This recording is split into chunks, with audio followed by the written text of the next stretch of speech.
So is everybody part of Miller Road or is there like other branches?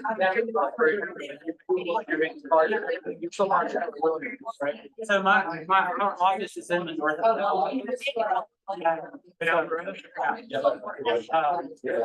your foreign address is a post.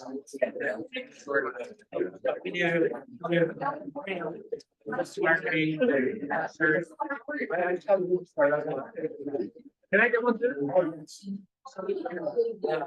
My husband got him when his mom came and then loved the back of house more than being in production. And then after he built all the systems for his mom, started now side hustle.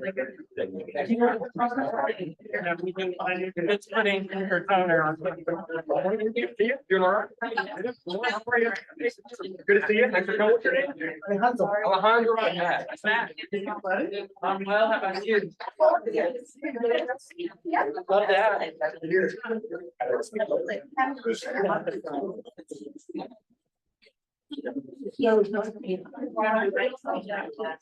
No, so you're around. Get around. Hour off the glass.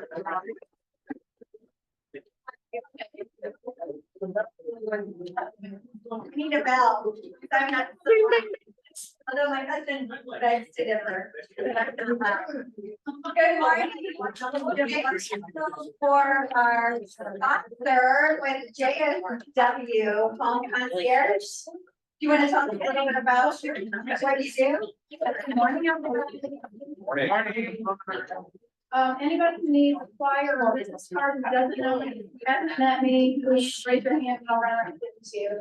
My name is Jessica White. I've been here in your office for a year and a half, and I do simplification work, staging work, and then on the back end, because clients are like, so I style also. So anything in between that, that's what I do. I've got a lot of great agent collabs here in the office today. You guys raise your hand. Where's Allison at? I don't see Allison. And Melba helped really kind of get me started, what, 9 years ago, when I was first getting started in business. She let me help run the front office for a while.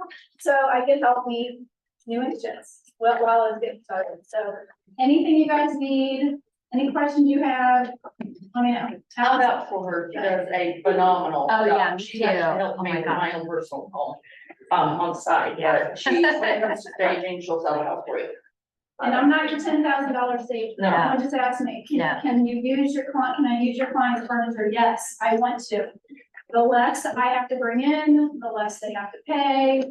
The one, you know your home's gonna sell quicker and for more, even your weekend houses. Let's find key spaces, bring in a few items, soften those areas. You guys know what to do.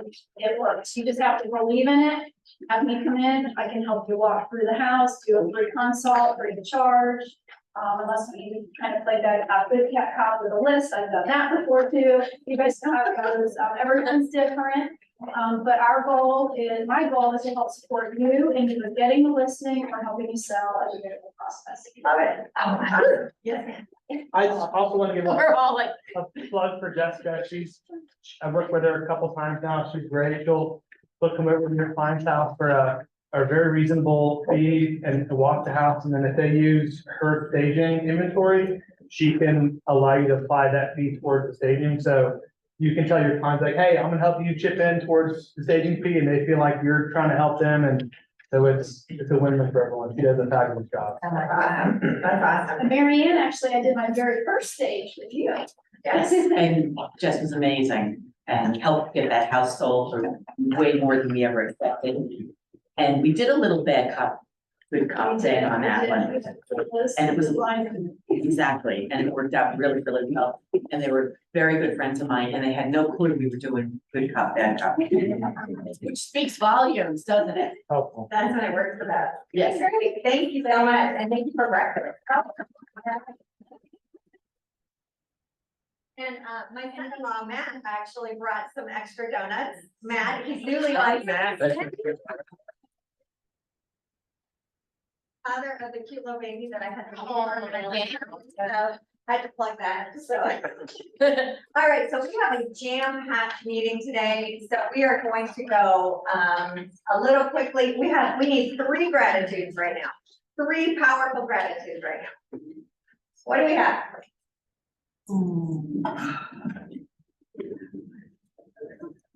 I'm thankful for the awesome job that Dallas did putting together.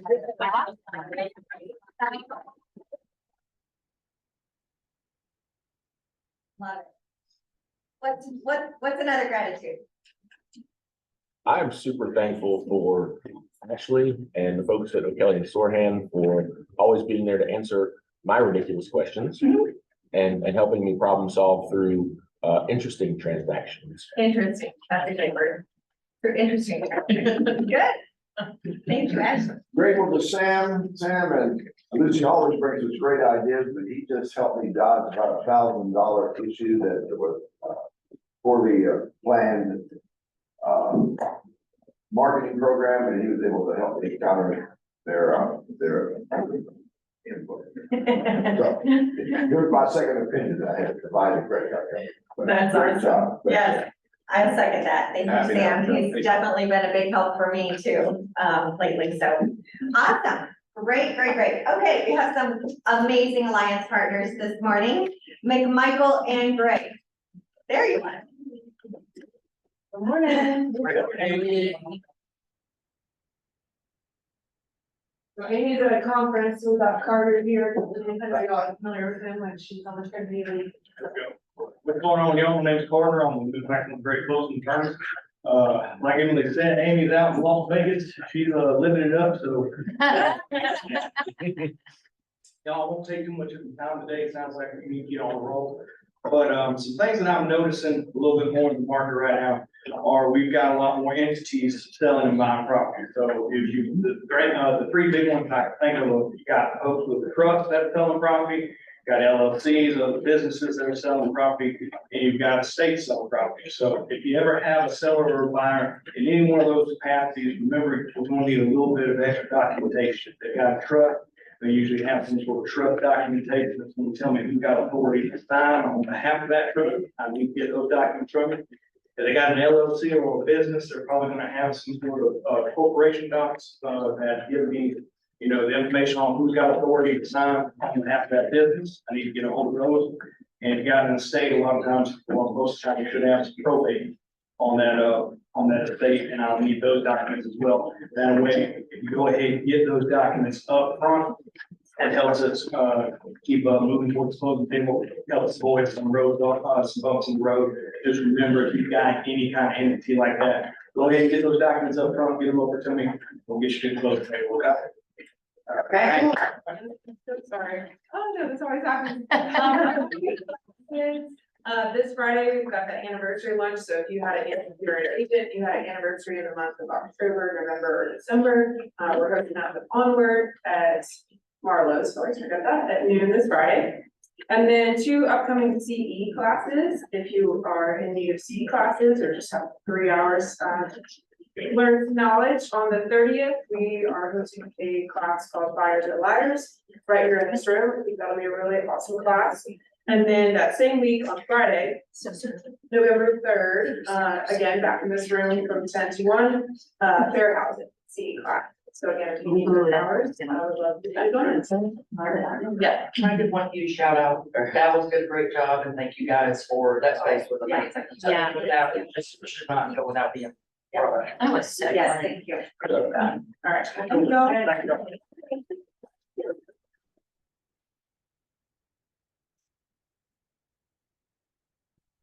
Morning, morning. Morning.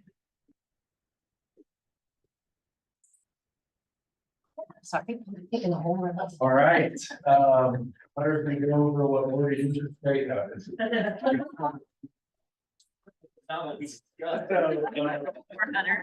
Last week, what took place in the Middle East actually drove interest rates down from 7.875 to a national average of 7.625.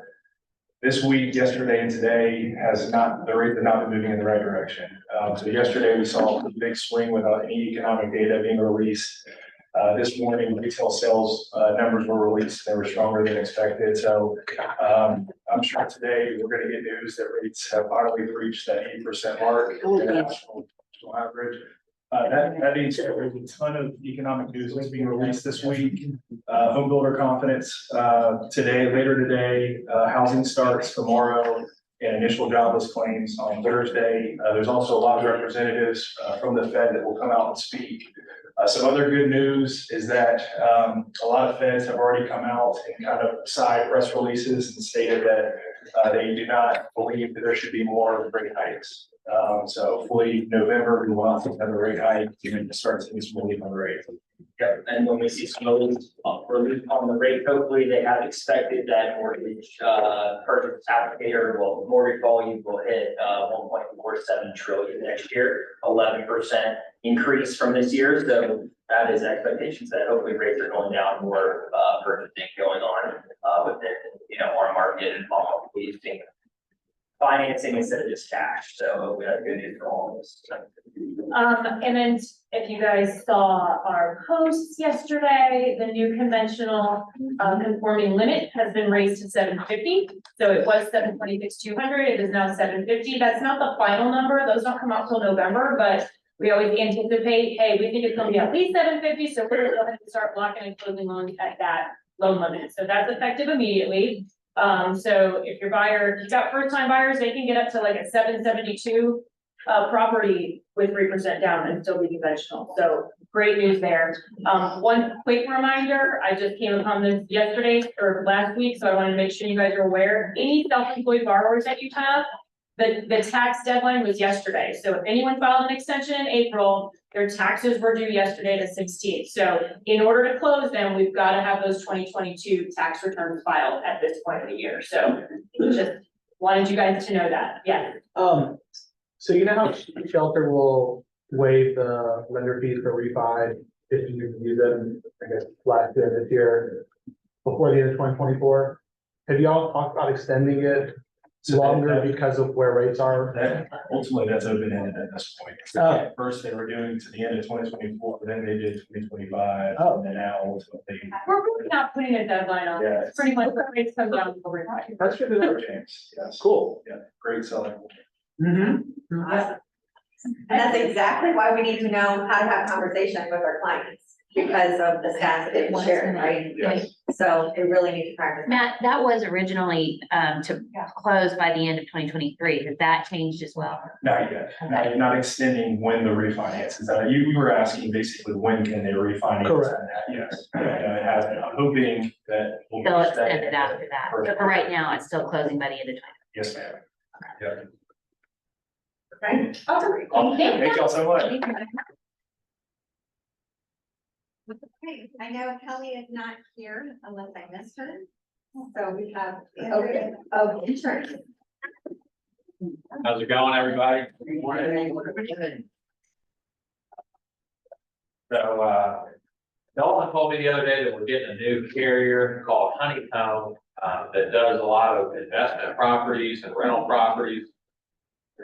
Insurance coverage for them. So if y'all have buyers that are looking for coverage on investment stuff, give us a call. We got a new carrier that we're gonna start quoting, through with that kind of stuff, just to add to the other ones that we have as well. So that's all I got right now. I just wanted to tell a little, I'm Tessa, good morning. I just wanted to tell a little relevant story. I had a client and an agent call me last week, frantic, because this property had closed back in September. Insured with Travelers. They did not use us to initially insure the property, and so Travelers came out, did a property inspection, and Travelers does not write roofs that are older than 10 years old currently. The agent had not done due diligence looking at the seller's disclosures, the property records, all of that. And so Travelers canceled the policy. So we had to come in, find an alternative carrier, and get that all smoothed out. But it made the agent look bad to their client, because I guess they had referred this other insurance agency to them. And so we came in, saved the day, got some insurance going, but it's just important to work with an agent that is going to do the due diligence and make sure that they know all the details about the property so that there's nothing that comes up later down the road to then send a buyer into, a first-time home buyer into a tizzy when they get a notice in the mail for a their insurance is being canceled. So. Yeah. So anyhow. All right. Thank you. Thank you. That's protected. Thank you. Rolling through this. Yeah. Yes, good morning, everyone. Good morning. Good. All right. I'm a little boss today. Everybody pull up your phone. Jump into it. Pull your phone. And this is activity I know we know a couple of times, but we always have new faces, new friends, and sometimes we're a little bit shy the first time to ask you to do an exercise, so we're gonna do the second time. What we do is I want you to open up your phone. I want you to go to your contacts and scroll all the way to the bottom if you're an iPhone user. What we're looking for is your total number of contacts. And if you're an iPhone user, it's really easy just to open up your phone, click on the Z, and then you can kind of thumb down from there. And then how many total number of contacts do you have? 4,500. 1543. 7,201. 7,000. Okay, and anyone 7,000? Who's more popular than Tyler? None of us, but that's. More contacts and 7,000. There's gotta be someone here. Usually there's like. James, how many do you have? 7,608. All right, cool. All right. So, yeah, how many? 7,704. Sold. No, just kidding. I'm missing a zero. 774. All right, so does everyone have that number? I want you to memorize that number for just a couple of seconds, okay? Now, what I want you to do is I want you to stay on your phone. I want you to open up your calculator. And we're gonna do some math, and I know that's not fair because it's Tuesday morning at like 9:45 and we're having math problems. But what we do is I want you to take that total number of contacts and put it inside of your calculator. Just start off at the 7,000. No, put the exact number in your number. Yeah.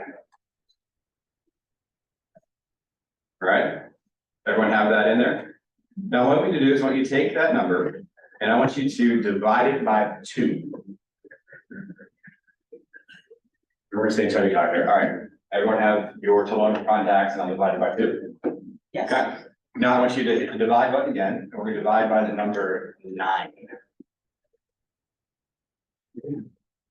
And when you hit enter, I really want you to memorize this number. I want this number to stick out to you, okay? I want you to like, take that one, put it in your pocket, carry it with you. But now I want you to take that number and multiply it by 13,000. And we should have a relatively big number now. What's that big number for you? 1.1. 1.1? 2.2. 2.2? 800,000. 800,000? Tyler. All right, 5.2. 5.2. Who's the lowest number here now? Maybe mine, 559,000. 559,000? Okay, can anyone? do first? 409. 409, okay. Who here, show of hands, would be okay making at least $409,000 this year? Yep. Some of you are looking bigger, that's fine. I saw the hesitation, I usually goes out there and say, well. What this number represents is the value of the contacts that you have inside of your phone that are going to move. So remember, I said, hey, I want you to take that number, put it in your pocket, that's something that really matters. That's the statistical number that says that these are the people who are likely to move in your database this year, whether they use you or not. Now, why didn't, no, I'm not making fun of you, Joe, but like, why didn't Joe make $409,000 this year? He had the contacts. They were in his phone. The numbers tell us that many people are going to move. But why didn't we make that type of income, that income that you had in that final equation on your cell phone? Lack Yeah. of relationship. Lack of relationship, we're not working. What's another way of saying we're not working our database? Yeah, we're not lead generating. Now, here's the thing, it's not technically lead generation if you already have the leads generated, right? It's really communication. I know the last week I was hearing y'all with some very fancy artificial intelligence, it's gonna go through the cold calling for you. This is what's at stake. This is the number that will impact you if we don't do that, but I'd like to work in fear. I like to think of, hey, here's a really cool, exciting opportunity that without you going out and generating one new lead, y'all have the ability to at least make $409,000 this year by putting smalls and systems in. So I would love to have the opportunity to meet with every single one of you as we get ready for the 2024 season to figure out how do we take that out of your phone and get that into systems where like you can live a glorious life. We're talking $5 million. Like, who would like to make $5 million next year? Yeah, cool. So let's do it. I would love to meet with you. We can do some goal setting, some plans, but the key thing for me is that although I'm the command guy, I am not the person that's gonna sit here and come up with a game plan that's gonna say like, hey, we're gonna have to do it this way and people will have their time. I wanna work with you on ways to this thing be enjoyable for you in 2024. Cool. All right, JL.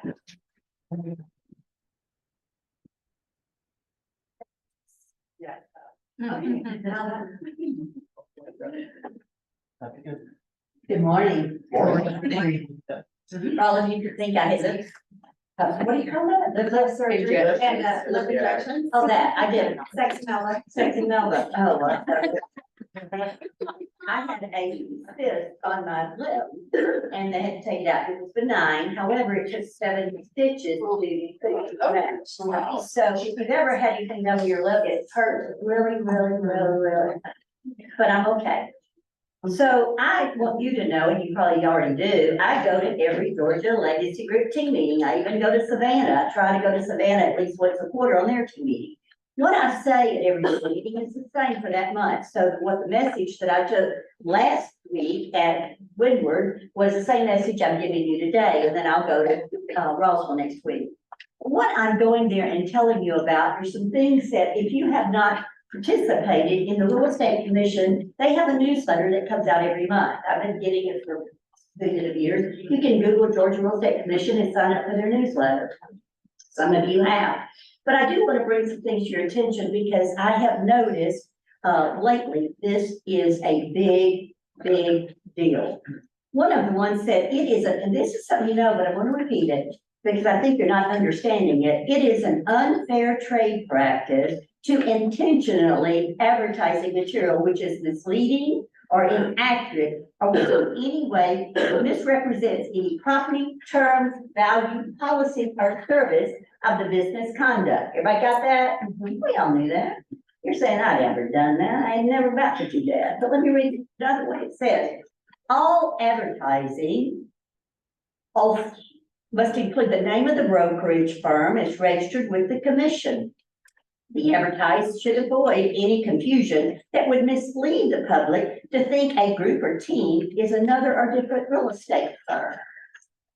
So I tell you that, you got a license, that right? Well, guess what? When you got your license, you really can't use that license to sell real estate.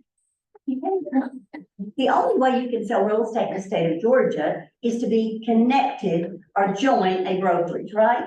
Right. So what happens is, and I hate to tell you, I am seeing this era every day.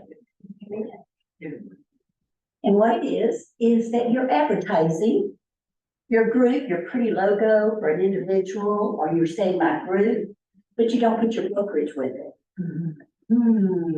That's misleading. The public, you know what the #1 job is of the Real Estate Commission? Protect the public. Thank you very much, Mary Ann. And what is happening is agents are putting themselves out there to look like they're a company and the public is getting confused. And so when we talk about misleading, it's not just about a house. It's about you and how you portray yourself in social media and in advertising that you might look alone. Now your logos are beautiful. And particularly if you have a team or a group. And when you put that out there, you don't put the brokerage with it. That's against the Georgia Real Estate License Law. Does everybody get this? I see an error once or twice every day. And we've got to get better. We have had one investigation. The agent did have to pay a fine. Does the Real Estate Commission look at Facebook every day? No. No. But who turned you in? That didn't take a lot, did it? So, what I'm saying is, we need to be more mindful of when we put ourselves out there, even in your signatures on email. You need to make sure that you disclose that if you're this and you're a real estate agent, you need to disclose your brokerage company. Everybody got it? Okay. The other one is notices. On the purchase and sale agreement, on the last page is a list, is a place for signatures. Everybody put that in your mind? Got it. So when you have a notice in a purchase and sale agreement, there's ways to deliver notice, right? But the commission wrote an article about notices. And what they're saying is that that notice that's mentioned in the purchase and sale agreement has to only go to the people on that page. If I got it. So how do we communicate mostly with our contracts? By email. All right, everybody agree with that? Yes. Well, then you can only use the email that's on the contract to make it binding, because that's the notice that is disclosed. Everybody got it? No, but I always put the agents. But let's say you do a for sale by owner, or you do a buyer that's not represented. Everybody with me so far? Oh, everybody hearing what I said? Yes, ma'am. So notice to you is notice to your client. We got that? But the buyer, in the case I was giving an example, or the seller, doesn't have a representation with an agent, right? So guess what? If their email is not on the contract, you got a problem. If I got what just went down, Yes, ma'am. am I right, Allison? You've got to put that email on that contract, because notices are defined, but you have to give notice to the person, because now you can't give notice to their agent. So the email needs to be on there. Everybody got it? Now I'm gonna stretch this a little bit, so bear with me. You got that part? There's a reason the Forms Committee put a lot more information there and you never fill it out. Right. I can't laugh or smile a lot today. But you have a situation where you are writing an offer and you don't want to put all of your client's information. I got it. But it's on there, isn't it? I don't know what's gonna happen in the future, but we do 10-day letters and sometimes we can't get the email of the other party. I don't know what's gonna happen, but they're on the contract for a reason. So I'm stepping out a little bit. I'm not saying it's gonna happen, but we might need to be more mindful of that. Otherwise, why is it on there? Everybody got it? It'd make it a lot easier when we do 10-day letters if that information is on there. So those are the two biggies that I tell you today. One is about advertising and the other one is about notices. And then I always talk about this one. You can win. You're doing better. Thank you. But I have some suggestions. We have to have the ABET. It is our policy. And if you get somebody that pushes back, that's okay. Say, I understand, no problem. It's our office policy. And all it is a acknowledgement to everybody that's a part of this contract. They don't have to use it. We're not selling their name. It's just letting everybody know that's a part of this agreement that we have a business arrangement with these vendors. And what's the name of that, just for our viewer agents, the ABAT stands for? I apologize, thank you for that. Affiliated Business Arrangement Disclosure.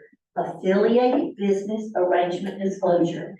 We must have that as an exhibit to every contract. Are you with me? Now let me tell you another problem. You have to have the address. It can't be this TBD, or it can't not have an address. So on that agreement, on that ABET, Affiliated Business Arrangement Disclosure, some of you are getting it early with your affiliate, with your exclusive buyer brokerage agreement. Everybody got it? But when it's attached to that contract, you gotta have the address of that contract on the ABET. Everybody got it? Now can I go a step further? One of the greatest things that happened when we had multiple offers, I've been doing business since 1978, so I've been around a while. And this happened and it just blew me away. I'd never heard of it before. And we some good agents have continued to do it. And that's when you upload into FMLS instructions to the buyer's agent of some things that your seller would like. Don't you love that? If you're writing an offer at 6 o'clock and the listing agent uploads stuff like that, isn't it great? So do you have to do those? No, but it gives you an idea that the seller would like this, and it just helps you in writing an offer. Would you agree? Yes. Listen. Every listing agent should get an ABAD. Affiliated business arrangement disclosures. And put the address, because you know the address, am I right? You don't know the day, but you got the address. Everybody good so far? Yes. Does anybody figure out what I'm about to say next? Upload it into FMLS and say, please make sure this exhibit is attached to the purchase and sale agreement. Boom! Is that good? Yes. Now, does that agent that's co-opted with you say, gosh, I love working with them? I don't have to call them. They've got everything uploaded for me. They've made it easy for me. Would that be easy? Yes. So I'm telling you, why don't we go ahead and do that and make it easy? It's easy for you if you're the buyer's agent, am I right? Yes, yes. But it's a little complicated when you've got a co-op agent. But could you help that if you went ahead and uploaded it early and you already have the address, but it's your listing? We got it? Got it? Oh, I helped you and gave you a tip.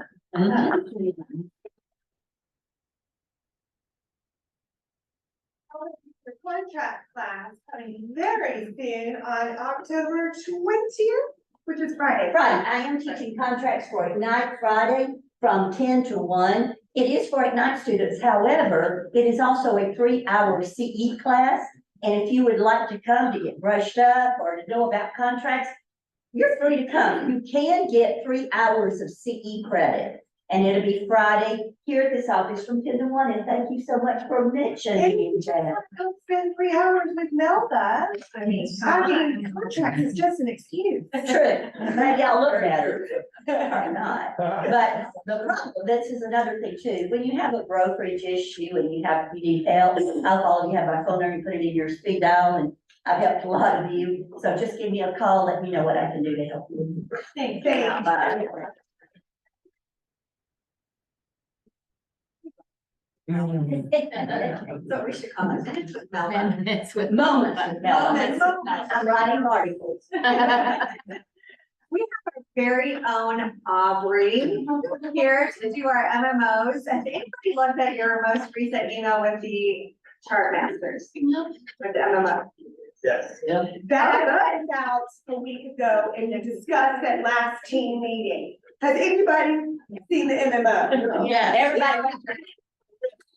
All right, so Aubrey is gonna come share, that's next, right? Yeah. Okay, he's gonna come share this with us. We're so grateful to have you. I can be there. Conversations matter, right? And Gary says you need to be the economist of choice for your clients, right? In order to do that, what do you need to know? The numbers, you know what I'm saying? Someone just go through numbers and just vomit numbers on you. I want to walk through how to have a conversation with your clients. And I'm gonna count on Dina to help me with a good bit of this, right? You have a rock star as a team leader who's worked with hundreds and hundreds of clients over the years that can help. So you're gonna leave today with a better, deeper understanding of what's going on in the market, where we're headed, and exactly how to have conversations with your clients to get them to take action. That'd be helpful, right? Yes. Okay, good, let's jump in.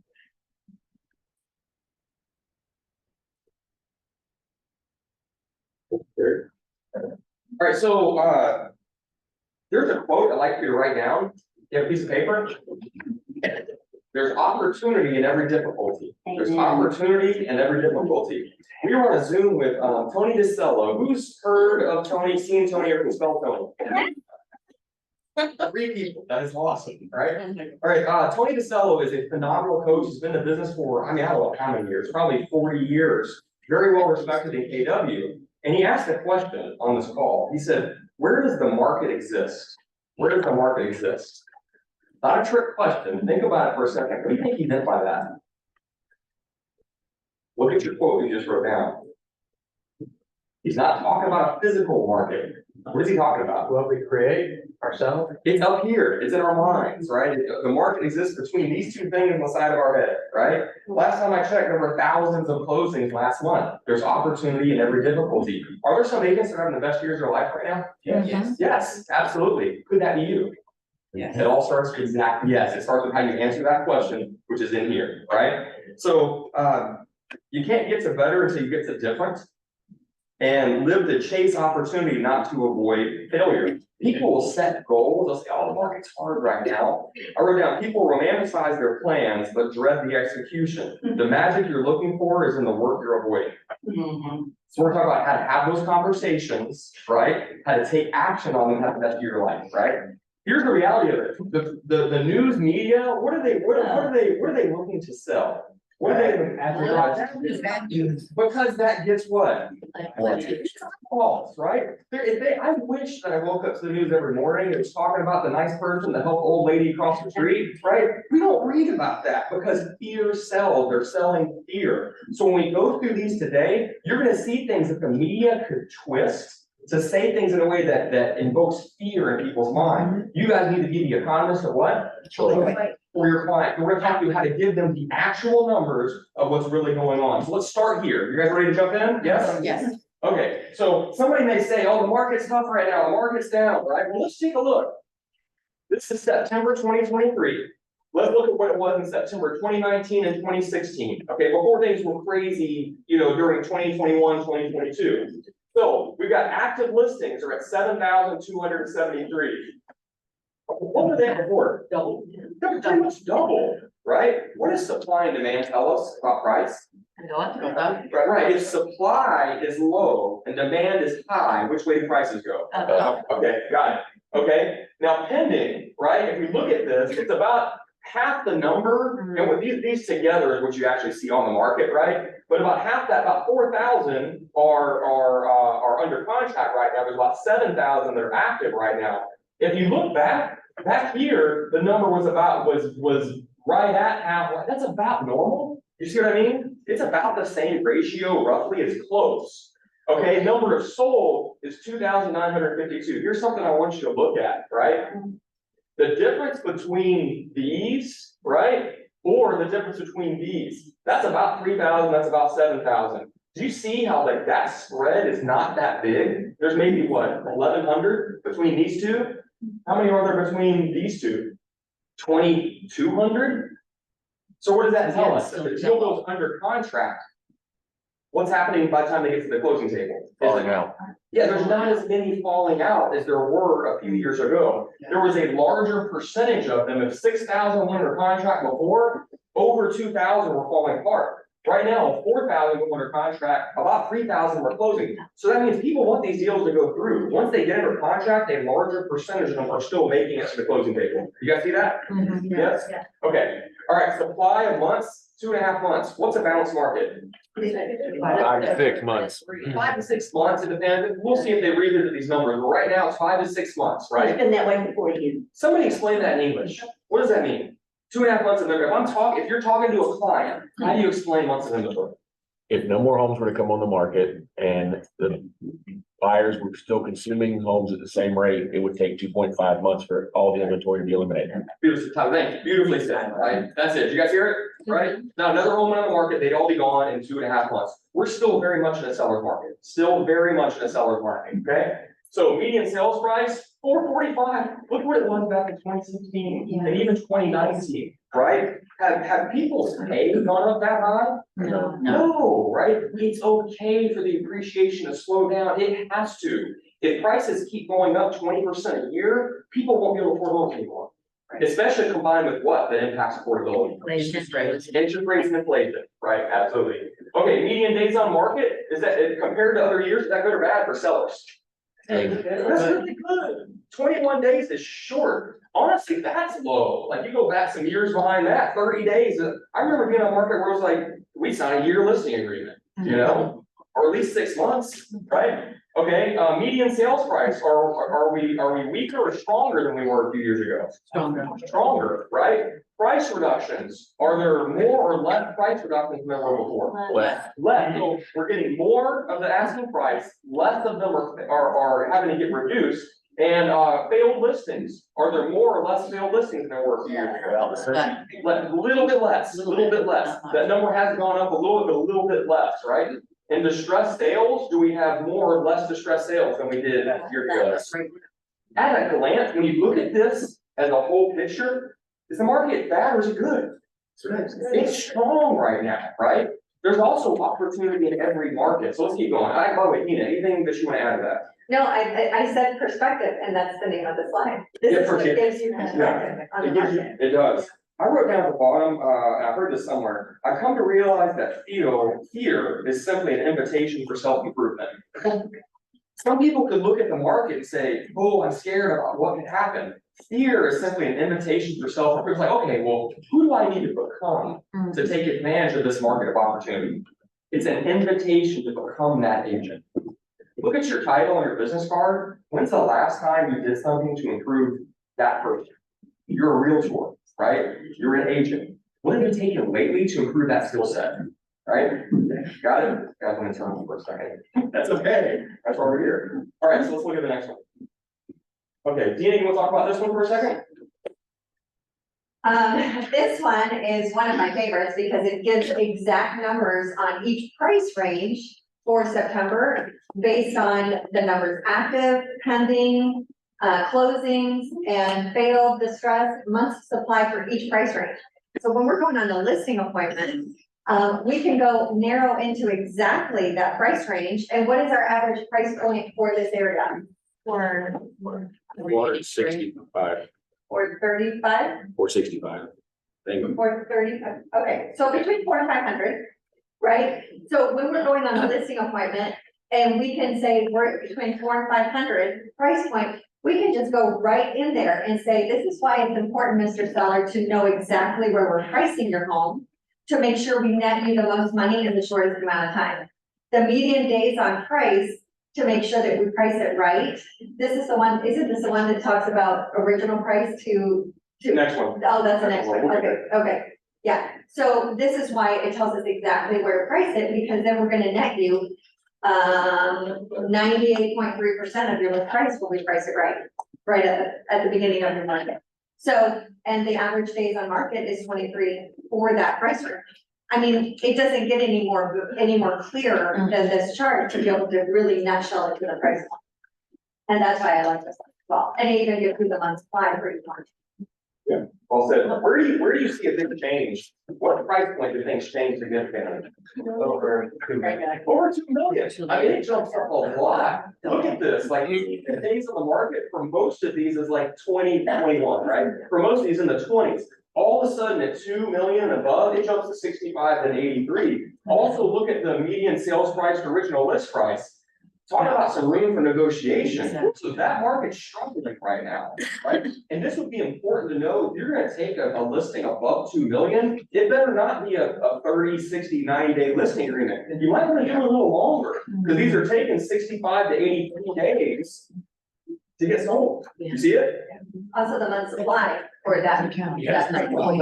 Months, oh my goodness. I think that's the biggest number I've seen on one of these charts in a long time. 12.5 months of inventory. So back to what Tyler, if not another one went on the market, it would take 12.5 months to sell this $2.5 million house, right? I saw a hand go up. Was it Marianne? Yeah. And aren't we able to narrow this down even further? Because this particular chart gives us Metro Atlanta, it doesn't give us this county, that county, or even, we can do this by zip code too, can't we? Yeah, there's some interactive pieces, you can download them that you can actually plug in and play with. Yep. Okay, go to the next slide. This is the one you're talking about. Yeah, do you want to talk about this one? Yeah, this one is literally probably my favorite one, because it talks about, look at the hundreds right here, at 100% when we price it right. When we price it right, we're gonna net you 100% based on average in that price point. If we don't price it right, look how much money we're going to be leaving on the table, right? And this is why when somebody else, if you're competing with another agent that you might be going with, right? Okay, great, and they're trying to list it for higher than what they want to, what you know the market calls for. And you can pull out this graph and say, great, where do you find that comparable that we can justify that price? Because this data that we have that I've just shared with you says that we should list it here, we're gonna net you 100%. So do you really wanna risk 6%, losing 6% when you have to do a price adjustment? Right, so this one is truly where you can really win the listing when you're competing with other agents. And they well said, I think there's this one elicits a lot of conversations that you guys will find very useful when you're talking with clients. Do this.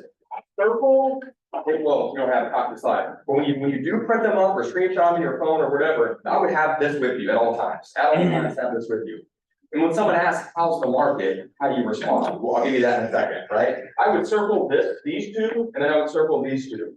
And I would say, Mr. and Ms. Seller, get it right. Typically, it's getting around 100% of list price in 10 days.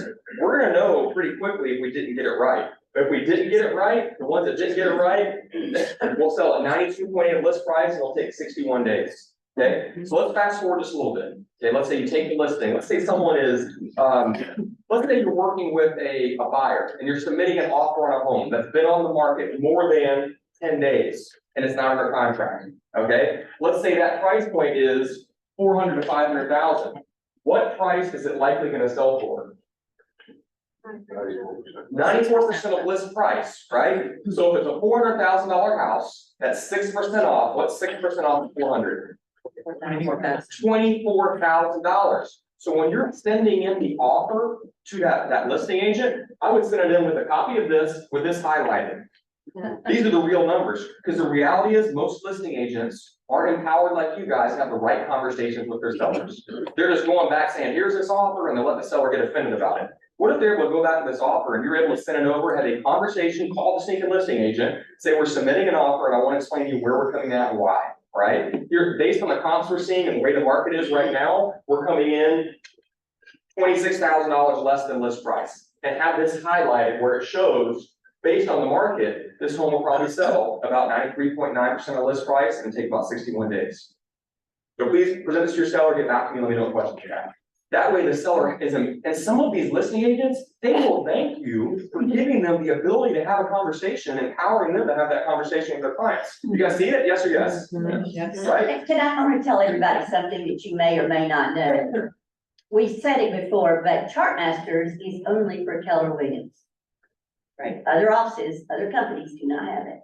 Number one. Number two, not all Keller Williams offices buy it. Right. Your market centers pay for it, but there are other Keller Williams offices that are near and dear that do not have what you have. What Aubrey just said is that when you share this with the seller, no other office or agent did it. If you have it, you need to be using it because there's value there. But when you show that to them, and I wanted to let you know, not everybody has this. Not every Keller Williams office has this. Thank you, well said, Melba. And here's another way to use this. When you're working with your buyer and they're making an offer on a property that just hit the market 3 days ago, right? And you call that listing agent like, oh yeah, we had 10 showings yesterday. I'm expecting some offers to come in. Talk to your buyer and say, oh, show this sheet. Say, look, this house has been on the market for 4 days. We're in the $500,000 to $600,000 range. Here's what's likely to happen. Based on the numbers, it will probably sell about 100% of list price in less than 10 days, right? Now, I'm okay going in whatever price we want to. And I want you to know, here's what's at stake. We may not get the home. So if you're okay not getting this home, I'm happy to jump back in the car with you. We can go find another home. We can go back on the road, try to find something. Or if you really want this home, here's where I recommend you go in at. Does that make sense? And show this slide. Is that helpful? Yes. I love to show this slide as well, because all buyers are like, I'll work with you if you can find me a deal. Yeah. What are we showing them? When they want to know a deal, they want to get that house for less than the list price, what are we showing them? Listings. All listings that are been on the market a minimum of 9 to 10 days. Because that's where the opportunity is to make yourself shine when you need to find your buyer a great deal. Third conversation. You're talking to your seller. You've been on the market for a little while, and let's say the home hasn't sold. And they're calling you, every week saying, what are you doing this week to sell my house, right? At the end of the day, the market's the market, right? The market, it's not myself, it's not the seller, the buyers who determine what the house is ultimately gonna sell for. And this is what the market's telling us. If you have a $450,000 or $400,000 house and it's been on the market, where's 400? Here, it's been on the market more than 10 days. What price adjustment should you make? 6%. So pause for a second. 6% would be $24,000, right, at that $400,000 house. A $5,000 adjustment is not going to work. A $2,000 adjustment is not gonna work. Now, as a listing agent, would I necessarily jump right down $24,000 below? Probably not. It's been on the market 2 weeks, but I might jump down 10. You see what I mean?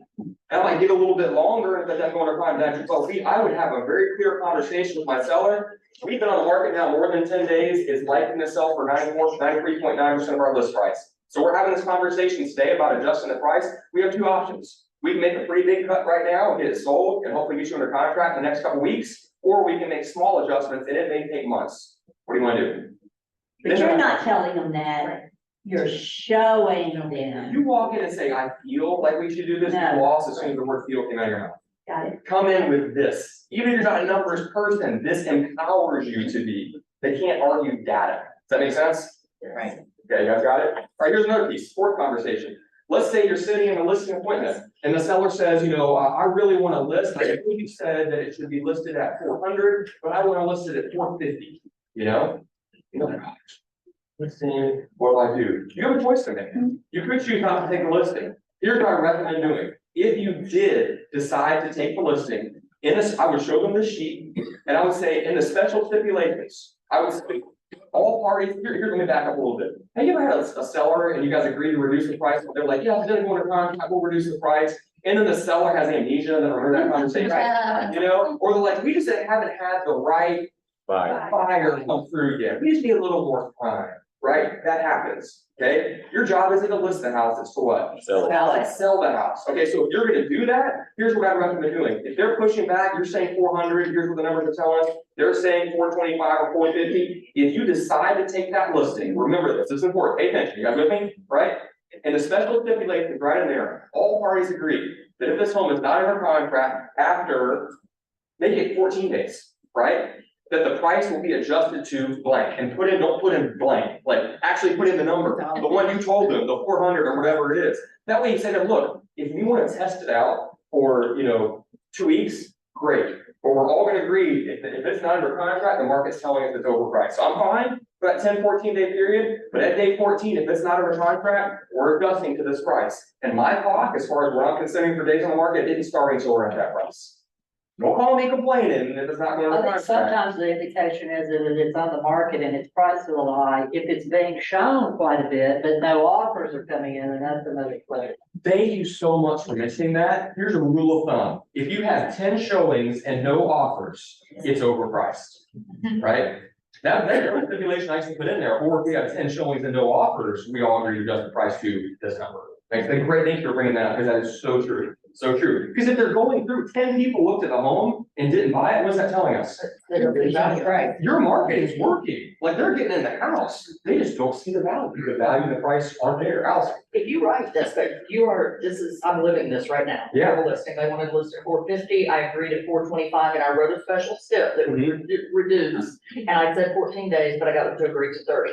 If that special step is written in the contract, can I reduce the price? Yes, by the way, because you have a Allison just made the point that I was looking to make, is you don't have to worry about them having amnesia. At 14 days, you just adjust the price. And you say, hey, here's our updated material, we've adjusted the price. They already agreed, they signed it.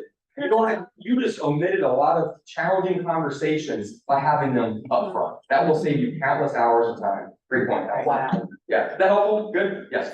So also when you have a property listed at 450 and you get an offer on day 7 that's 420 or 430, you can say, hey, we can accept this offer now, or we can wait 7 days and drop it to 400 like we've already agreed to. Right. And it will motivate them to accept an offer in the middle. Do you hear that conversation? Right. That's a great way to say it. I would also add to that, if we choose to reject this offer, you just bought the house back for $425,000. Catch that? You have a buyer right here paying $425. You don't take it, you just agree to buy the house back for $425.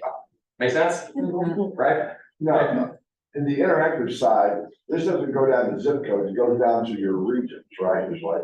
Oh, do you guys remember? I know it's. 12 regions or something like Yeah, that. It goes down It doesn't go down to region anymore, it used to, but it goes down to count, but it does go down to zip code, you do it, some of them do. Carrie, would you make that go down where everybody can see the title of this? Yeah, that's what I wanted to see, the title.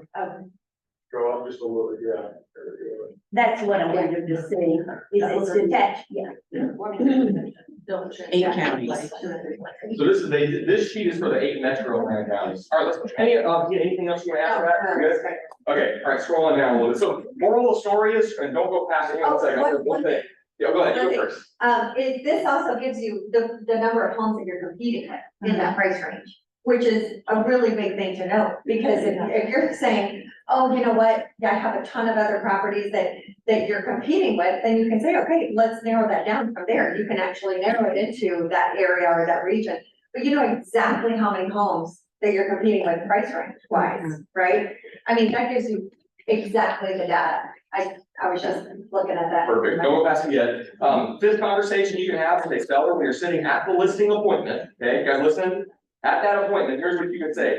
I love, Leslie said this, and I absolutely love the way she said it. Mr. and Miss Seller, I want you guys to look down the street. Every time you're driving out of the neighborhood, as you're driving down the street, I want you to realize, one thing. Out of 10 houses that you see, right? 3, and these are the real numbers now. A third of them, 3 of them, where's failed listings? 3 of them are not gonna sell, it's on the previous slide, right? A third of them are not gonna sell, a third of them are gonna have to get the price reduced, and a third of them are gonna get the price right. Which group do you wanna be in? And then jump into the numbers and show them all the numbers. You guys hear that? A third will fail, they will not sell. A third will have to adjust the price to get it sold, and a third will get it right. Which group do you wanna be in? That's a great way to say it. She used to take that 4, she was great, but now the numbers are a little different, so. Make sense? Okay, all right.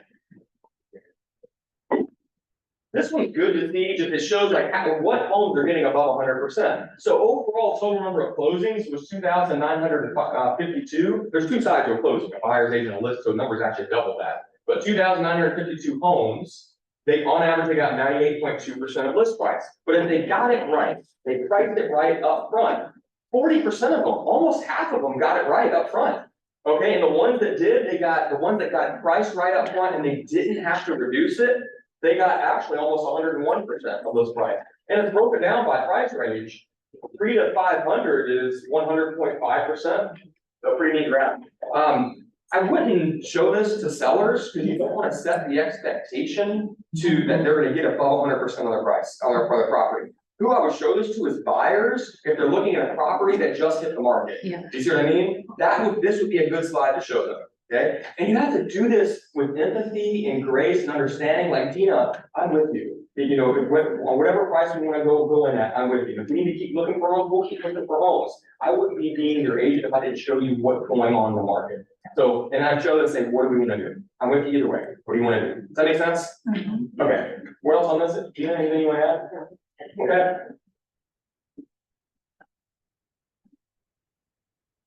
Yeah, talk about this one? Yeah, this one is the, September year over year from last year. So, it just really breaks it down from active to pending, the number of sold, and that tells us that we're really not that far off, if you look at it. I know 22 was kind of an odd year, with a lot of sales, but we're really not that far off September year over year. And talking about the distress, when you said you want to get a deal, it's under 1% for the foreclosures, right? When people say, I'm looking for foreclosure or short sale, I was in the market back when 70% of the properties were distressed sales, so this is interesting to see. So when people say, hey, I'm just looking for a deal, okay, great, break out this chart, it's under 1% of homes. You really have to want to foreclose your house. You're working to foreclose. Yeah. Because you need about 10% equity to break even and get money back. And we know that sales will increase from 2015 to now at least 10% year over year, especially the last unicorn years. So you typically, with that, you just don't want to sell your house and foreclose. Yeah. In order to be in that list. Yeah, so great question for that, when they say that, you say, okay, tell me more, what does getting a good deal mean to you? Yes. Right, so then you can identify what that looks like. I would add to that, I would say, I'm curious, what's more important to you?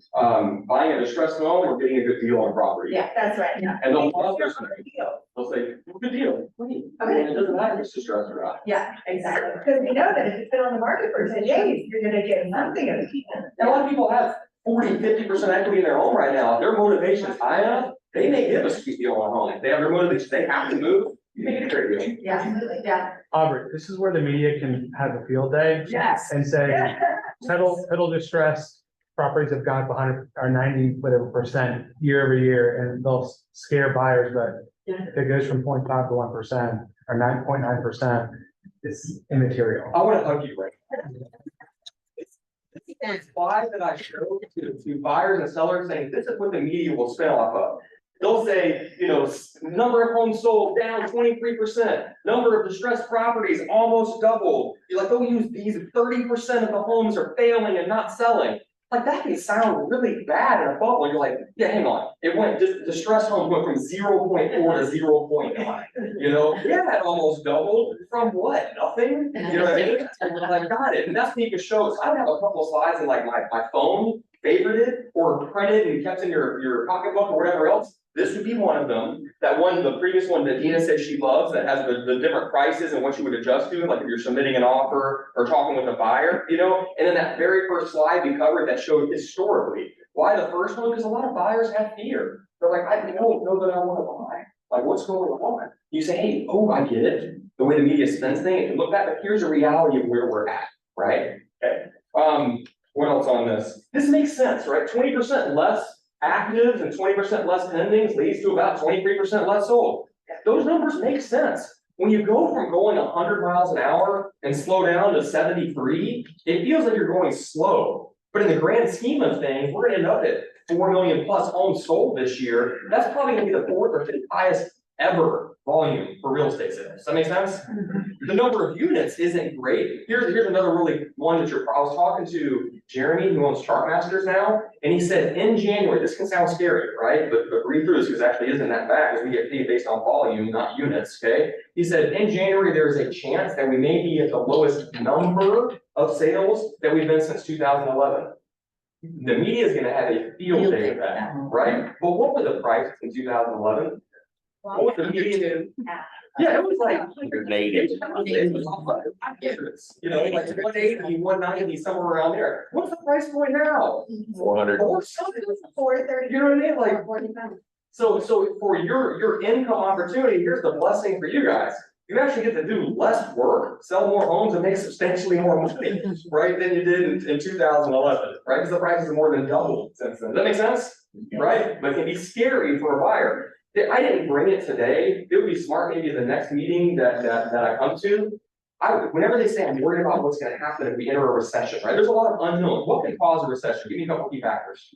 Interest good, yeah, right? What else? Yeah, GDP, okay. What else could cause, what could spike a recession pretty quickly? Unemployment. War, good, unemployment, good, everything you're saying, yes, right, yes. There's a lot of factors that can impact what happens in a recession. The biggest fear a buyer has is I'm gonna buy a house and the price is gonna go down.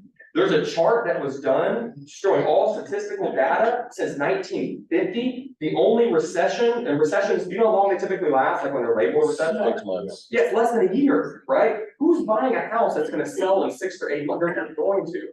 That graph shows the beginning, it shows it throughout the course of time. Every recession shows like 8 of them since 1940 or something, 50, and it shows a little gray chart. You look at the beginning of what the price was in the recession, and then 8, 9 months later when it was over, every single one of them, the price was up by the end of the recession, except for one. Which one was that? Right? We're in a very different market. You got, and I know you may not have been in the business back then, but back then we had, I mean, a year worth of inventory. They would build out entire neighborhoods, right? What determines price? What is economics? What are 2 things? Supply and demand. Supply and demand. You don't have enough homes. Even if we had a flood of homes, it would take so many to actually make a dent in what we need. They haven't been building homes at the million a year standard. We're still a couple million below what we need in this area. People didn't stop having babies, right? But they stopped building homes for a while at the rate. You guys get it? Make sense? You have to be able to have these conversations with your clients. Okay? What else on this? Okay? Okay? You wanna talk about this one? Okay. Okay, who knows who Tom Brady is? Okay, he's arguably one of the best quarterbacks that's ever played a game, right? Okay, now, Tom Brady, I would encourage you, go back and Google his tryout video for NFL. Now, knowing he was one of the best quarterbacks ever, what would you expect to see in a tryout video of Tom Brady versus the other athletes? Knowing he's the best, pretty much the best quarterback ever played the game. What would you think you would see compared to the other athletes? You would think you see perfection, like he was better than, faster, stronger, you know, everything better than all of those. Go back and watch, just Google Tom Brady tryout video, do it right now. He has like, he was not the fastest, not the strongest by a long margin. He has like a dad bod, you know, with a beer belly, you know, you look at it like, that's the guy that ended up being arguably the best quarterback ever, whether you're into sports or not, this is a great analogy to use. Because you might be sitting here saying, yeah, but the market's a little more challenging right now. And I don't know if I can do it, right? You might be looking at yourself like Tom Brady could have. A little bit of a dad bod, I don't know if I can be that person, you know what I mean? Yet, where did I say the market exists? In your mind. Here's what I wrote down, there's 3 types of people. People who, 1, watch things happen. 2, wonder what happened. Or 3, make things happen. Which one are you? Make sense? 3rd one, right? Yes? Yes? Right. So, all right, okay, so this one, here's what we're looking at. This one, actually, it can be a little, misleading, it could tell us, nobody has a crystal ball, nobody knows what's gonna happen. No matter what happens in this market, there are people, agents that will win. I want you, the Chat North agents, the ones sitting in this room right now, to be agents that win no matter what happens, right? If you look at this, number of active actually is going up. If you look at this, number of pending is going down. You guys catch that? Number of sales is going, it's kind of hovering, it dropped off last month, right? But if this continued for a long period of time, they continue more and more homes going in the market and more less and less going under contract. Yes, that's when we can see things change a little bit, right? Okay, the reality is it needs to slow down a little bit. It's okay, right? Deep breath, it's okay, right? Yes. Just recently I worked with a client and I pulled up the FMLS and went to some of these, not all the stats, some of the stats they have in the, that area. Yes. Their particular zip code, I don't think we go to zip code, we go to, like you say, county or something, but is that as accurate? And that's as accurate as this, right? This is just detached. So when you're looking at FMLS, a lot of those have all. You can select. You can select those things, and I'm saying this the opposite in this area. This is directly from FMLS, that's what they did. I understand, but. And this is all 8 counties. I understand, that's what I'm saying, so you gotta really focus on that zip code, and this took the opposite in the trend from the zip code that I'm working with the client right now. Real estate's hyper local, isn't it? Yes, right, absolutely. Just because what happens in a certain county doesn't mean what's gonna happen in that part of the county, doesn't mean what happened in that area or that neighborhood. You know what I mean? So yes, absolutely, you're exactly right. Go deep on that neighborhood to find the data you need for your client. Well said. Let me tell you the difference in the FMLS stat and Chartmasters. Chartmasters comes out, Dina gets it the first day of the month, or the second, right at the month. FMLS stats do not come out after the 10th. So you have accurate information regarding it quicker than FMLS. They just update that every month. They do, but it used to be the 20th. They tried to move it up because it was so late. Because I would put it on the 20th of the month to look at FMLS stats. They moved it up, it's closer between the 10th and 15th.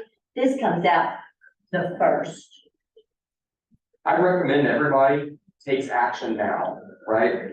Perfection can also be still paralysis. Things will never be perfect. You might be creating a newsletter or putting together an event or whatever it is. You're like, oh, let me change the font or this color. Just do it. Just do it. What's the saying, Noah? Finish is better. Do it. I'm not doing that. Just do it. The elevator, I wrote this down, the elevators of success are out of order. You'll have to use the stairs, one step at a time. See, the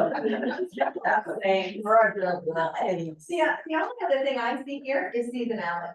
Yeah. Right? Right. I mean, May, June, July were the highest price points, were the most, price, to sales and price ratios and the shortest amount of days. So I see a little bit of seasonality here. That's a good point, Dina. FMLS had a stat, is, I remember correctly, it was something like homes sell for approximately 6, I'm not sure if it was all colors, but 6% less in the off season than they do in the heat of the summer. When people are looking.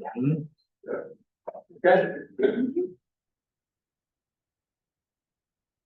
this is, we already kind of touched on this, Nina, you know, that we're really seeing a seller's market up till roughly 1.5, 2 million, somewhere in there, it turns into a buyer's market, you know, right around there. So, okay, we're missed. Is that the last one you said? Thank you. All right, that was the last conversation. Thank you.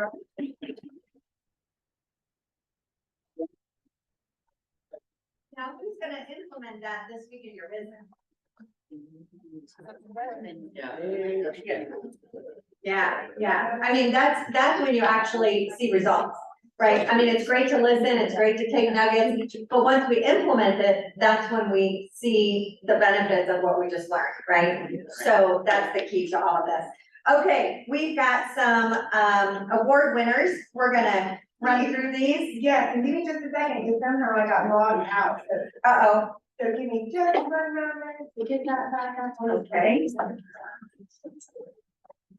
All right, I'm gonna talk about something real quick, is that okay? I'm gonna go out of order. Okay, we are gonna do something super fun, talk about implementing in your business. November 1st, we are kicking off a super fun, what are we calling it? 90 listings in 30 days challenge.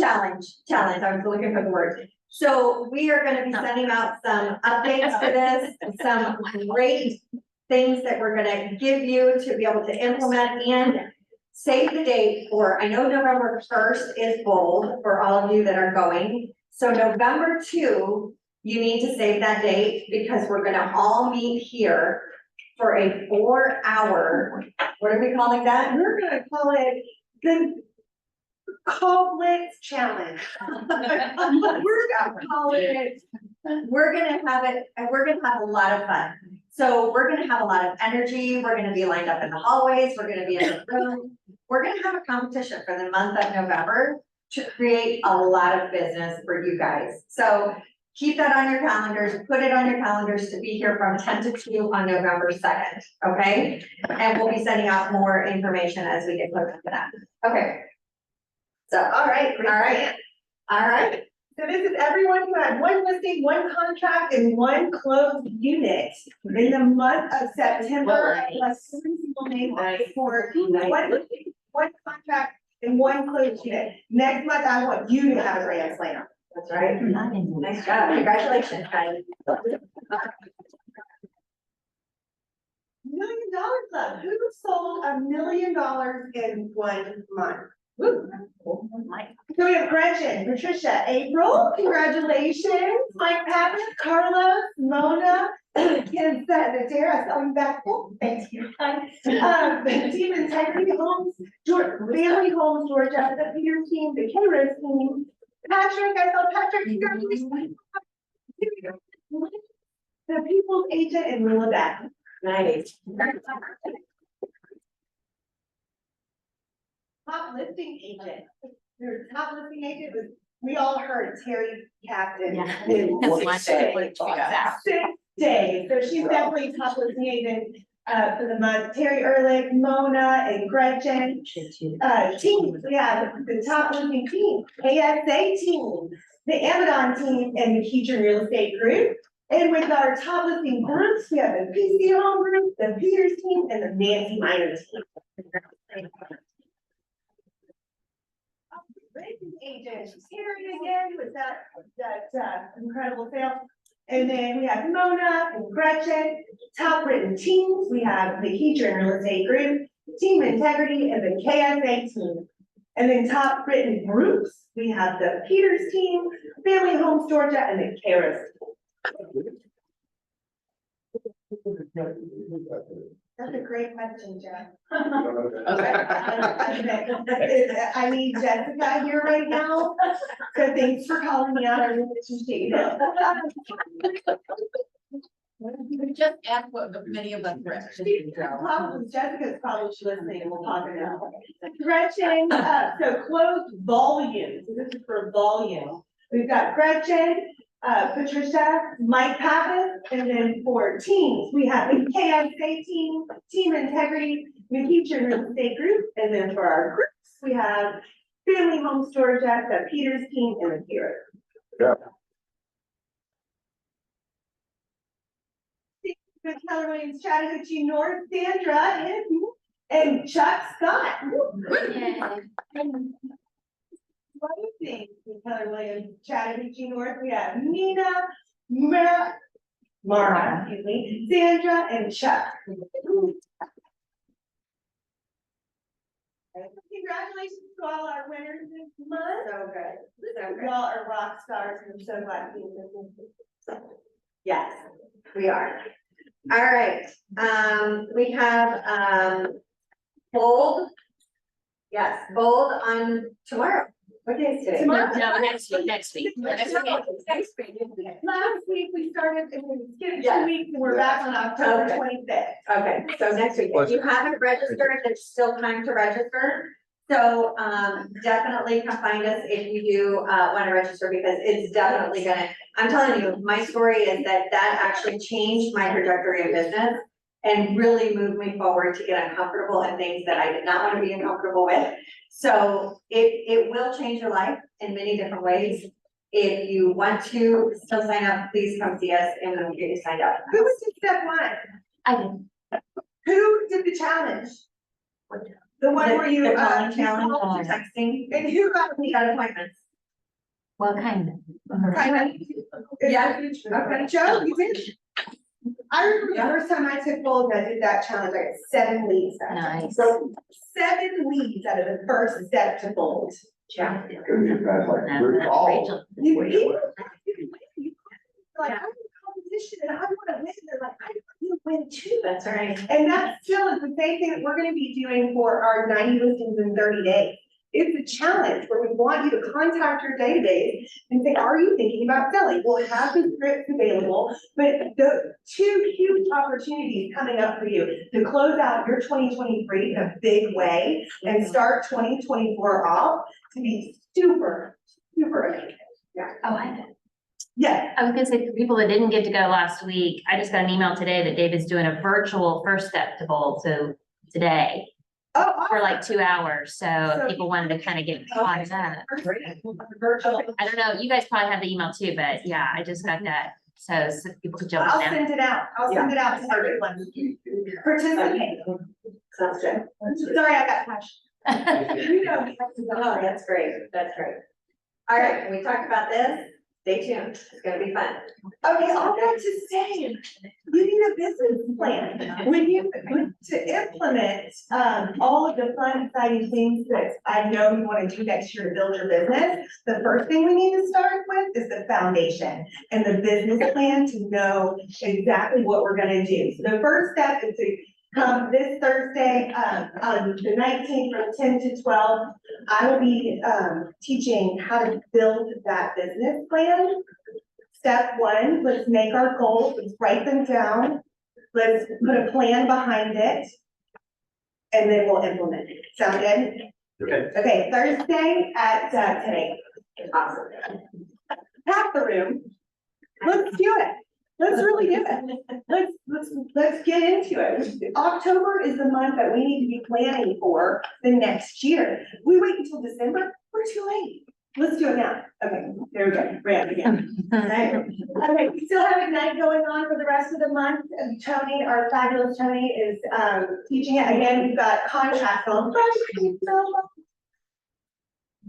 And then another reminder for Chart Masters. Chart Masters is coming up on, it's a Tuesday this time. So it's Tuesday, October 24th. After team meeting, we're all gonna head over to the conference center and coming, it's 20 minutes up the road from 1 to 3. And we're gonna go over all the stats and all this and everything that's happened in the last quarter.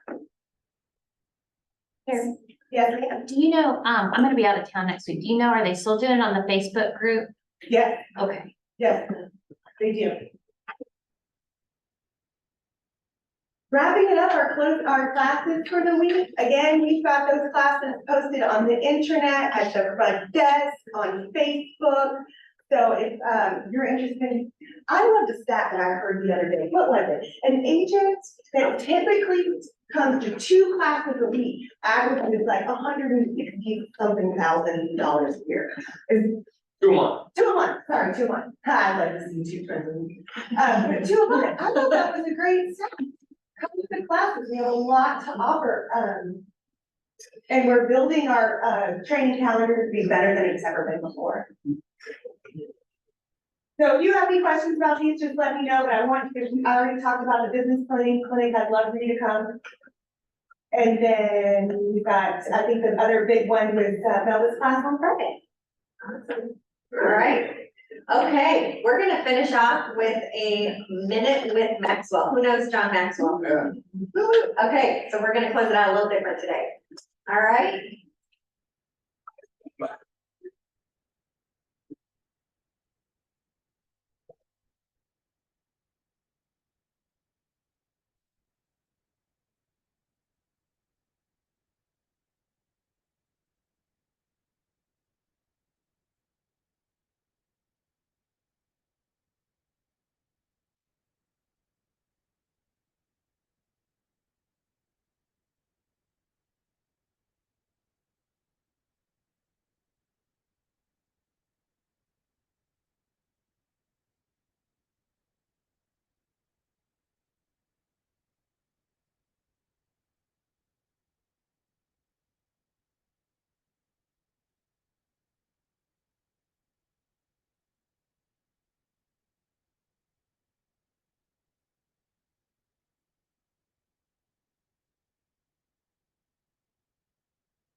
Love it. Thank you for coming.